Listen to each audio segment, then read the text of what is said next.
문재인 대통령이 신남방 정책을 더욱 굳건히 하기 위해 어제 태국과 미얀마, 라오스 등 동남아시아 3국 순방을 위해 출국했습니다.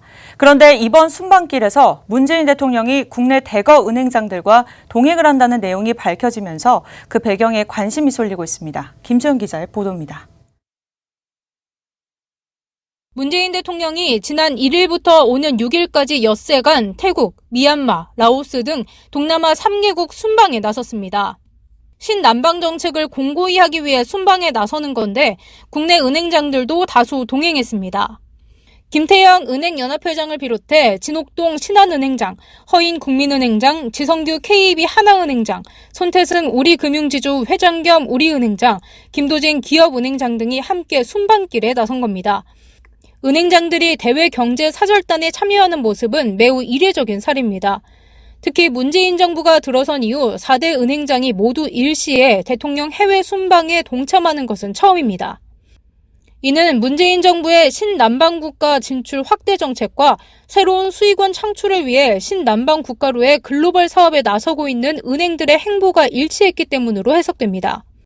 정부는 계속해서 은행, 증권사들의 해외 진출들을 이렇게 장려해 왔었고요. 그러니까 은행의 입장에서도 국내 시장이 포화 상태에 이미 도달해 있기 때문에 이 양자 간의 그런 이제 관계들이 맞아 떨어지면서 이런 이제 동행하는 모습들이 나타날 수 있었다 이렇게 해석해 볼 수가 있는 거죠.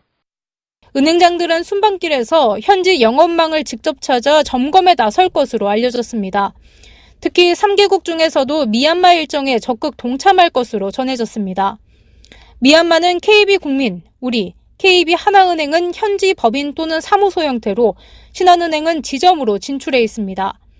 또 IBK 기업은행과 수출입은행도 미얀마의 사무소를 운영 중입니다.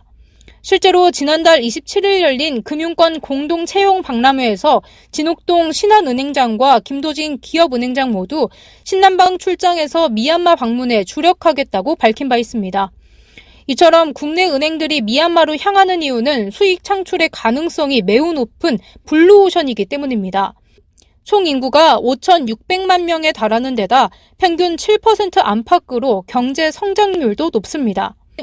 또한 현재 금융 시스템이 국내와 같이 잘 갖춰져 있지 않아서 국내 은행들이 초기 영업망만 잘 마련한다면 높은 효과를 낼 수 있다는 해석이 많습니다.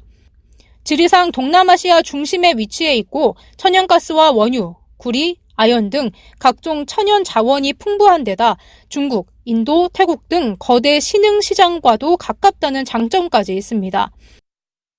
기본적으로 그쪽이 커지겠다고 보는 이유가 그런 백그라운드가 있으니까 그쪽이 크겠다라고 사람들이 판단을 하는 거죠. 말씀드린 것처럼 그로스가 있는 것 같고 한국보다 마진이 훨씬 좋은 시장들이다 보니까 저 시장이 크는 과실을 같이 향유하자 이런 취지로 들어가 보자 하는 거고.